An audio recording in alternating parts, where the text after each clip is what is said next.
What if I told you I gave up investing just to kill my mortgage? Sounds crazy, right? Everyone online says leverage is king, debt is cheap, and don't miss out on compound interest. But here's what they don't tell you when you're stuck staring at a massive mortgage every night, wondering if you're doing the right thing. I was at a financial crossroads: invest in real estate or go all in on crushing my mortgage. If you're in sales like me or have a variable income, you know how unpredictable the cash flow can get. One month you're a hero, the next month you're wondering if ramen counts as a meal plan. In this video, I'm breaking down exactly what I did, how I put 60% of my income toward my mortgage, what it felt like mentally and financially, the numbers behind it, and the brutal decision to stop investing, even when it felt like the wrong thing to do. And if you're stuck trying to decide between building wealth or crushing debt, this just might be the story you need. Hey everyone, I'm Mike with Roof Money Pro, and I help roofing professionals maximize their careers and build wealth. A few years back, I was deep into roofing sales. If you've ever been in high commission sales, you know the rush. I'd close a $25,000 roof one week, another $30,000 the next, and think I was ballin'. But here's the thing, just because you make a lot doesn't mean you keep a lot. At that point, I had already started dabbling in real estate investing.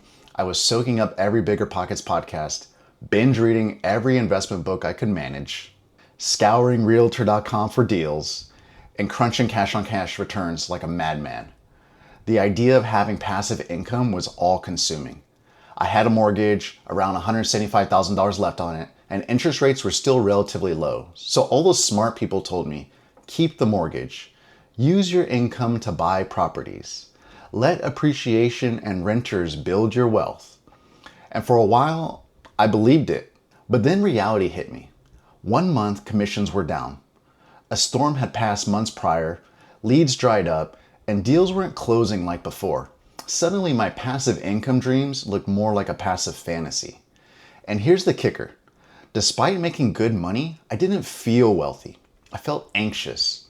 Every month, that mortgage loomed. It didn't care how good or bad the market was. It was due every single month. It was like carrying a backpack full of bricks while trying to run up a mountain. That's when I asked myself a hard question. What would life feel like if I didn't owe anyone a dime? The decision: stop investing, start attacking debt. Now, this was not an easy call. It went against the grain. Every podcast, book, and guru said the same thing. Never stop investing. But I had to get honest.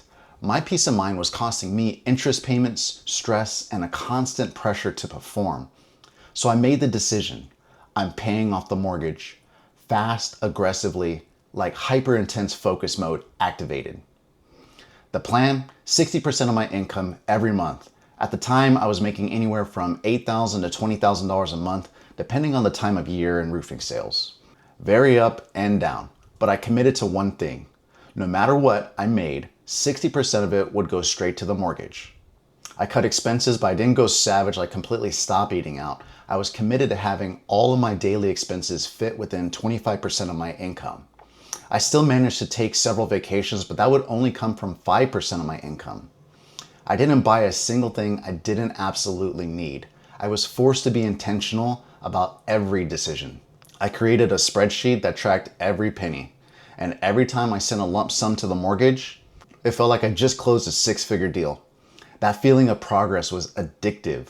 I looked forward to every single payday, not for what I kept, but for what I was able to contribute. Those first few months were a mental war zone. I saw real estate deals pop up and I passed. I watched the stock market rise and I didn't invest a dime. Friends were buying properties, flipping homes, posting just closed selfies, and I was just sending money to the bank like a quiet monk. It was lonely. It felt like I was missing out, but I kept reminding myself every dollar I throw at this mortgage is buying me freedom. And slowly that number started shrinking. 175,000, 150, 120. Let's talk numbers for a second. My mortgage rate was about 4.25%. The market was returning 8 to 10% on average. So technically, I was losing money by not investing, right? Not exactly. Because here's the part most people forget. Math isn't the only factor. Emotions matter too. Every time I paid down my mortgage, I felt more confident.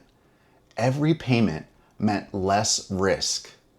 Every dollar I put in made me feel more in control. Plus, the faster I paid it off, the less I paid in interest overall. I ran the numbers. By paying it off in 19 months instead of 30 years, I saved nearly 100 grand in interest. Around month 10, something wild happened.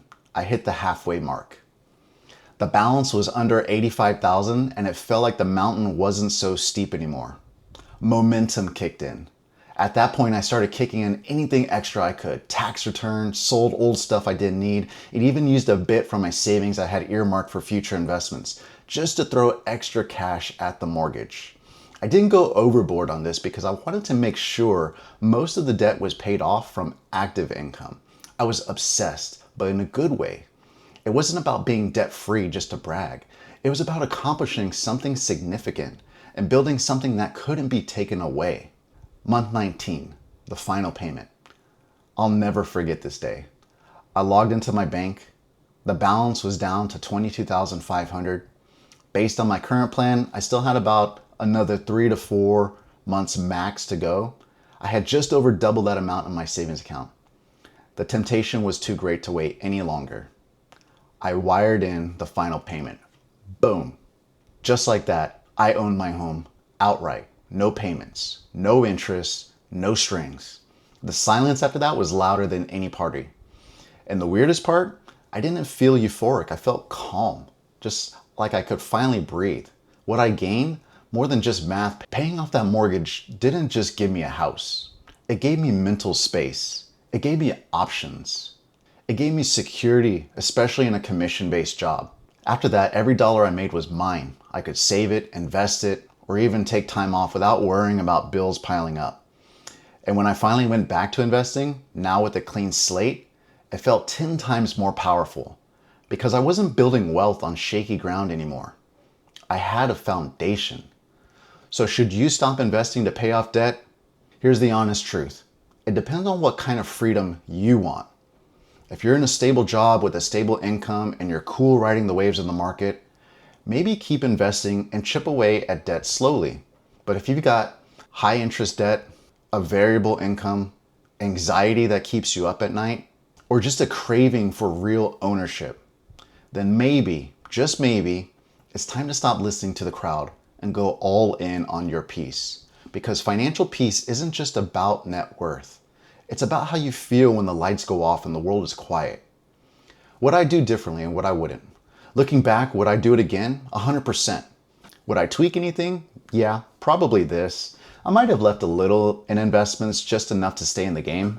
I would have automated some savings too, not just the mortgage. But overall, paying off that mortgage changed my life. Not because I became richer, but because I became lighter. Final thoughts. Money isn't just numbers on a screen. It's a tool, a pressure, a weight, a ticket. And sometimes the best investment isn't stocks or real estate. It's peace of mind.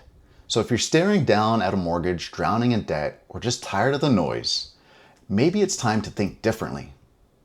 Maybe it's time to ask, what kind of freedom are you really chasing?